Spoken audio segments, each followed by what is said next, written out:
बहुत पुरानी बात है। वो जमाना जब न बिजली थी न सड़कें, जब लोग दीपक के उजाले में कहानियां सुनते थे और गर्मी की रातें ठंडी छतों पर बीतती थीं।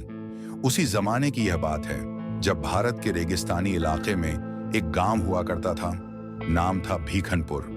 भीखनपुर में एक निर्धन बालक रहता था।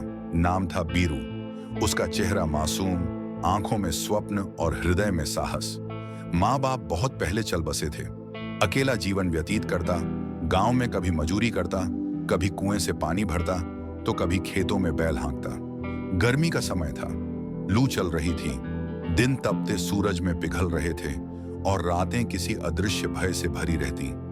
गांव के बुजुर्ग कहा करते, जब जेठ की रातें काली हो जाएं और पीपल की छाया कांपने लगे, तब जंगल में किसी पुरानी आत्मा का जागरण होता है। एक रात बीरू ने विचित्र स्वप्न देखा। एक स्त्री, काली साड़ी में, लंबे बाल, आंखें अंगारों सी लाल, वह पीपल के पेड़ तले खड़ी थी और बीरू को बुला रही थी। आ बीरू, आ। बीरू पसीने पसीने उठ बैठा। हृदय धौंकनी सा चल रहा था, पर अजीब बात यह थी कि वो भयभीत नहीं था, कुछ आकर्षित हो रहा था।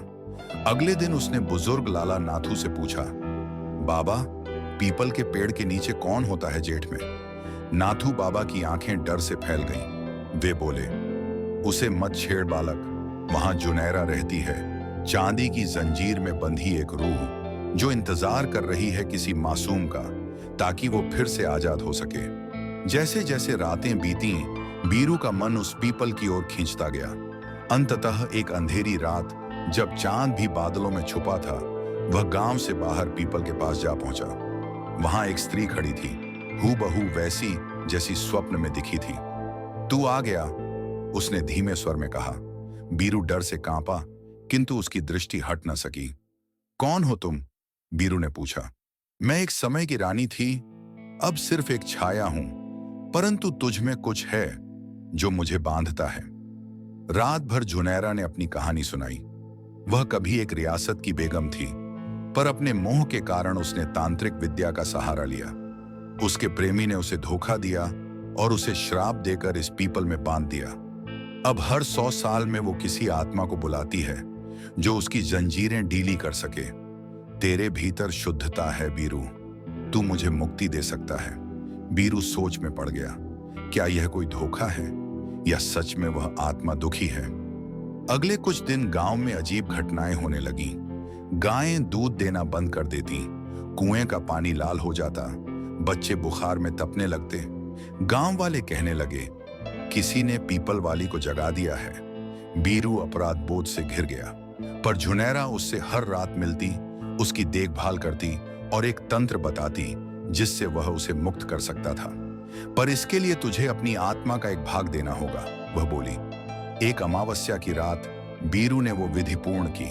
काले तिल, रुद्राक्ष, चंदन और अपने रक्त की कुछ बूंदें चढ़ाकर पीपल कांप उठा और एक चीख हवा में गूंज उठी। जुनैरा अब पूर्ण रूप से प्रकट हो चुकी थी, सुंदर, परंतु आंखों में एक अनंत पीड़ा।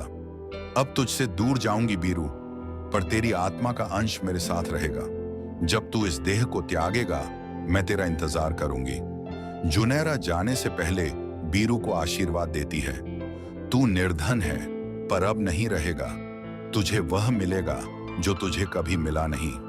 अगली ही सुबह गांव में एक जमींदार की मृगयादल गुम हो जाती है। बीरू को वह जंगल में मिल जाती है।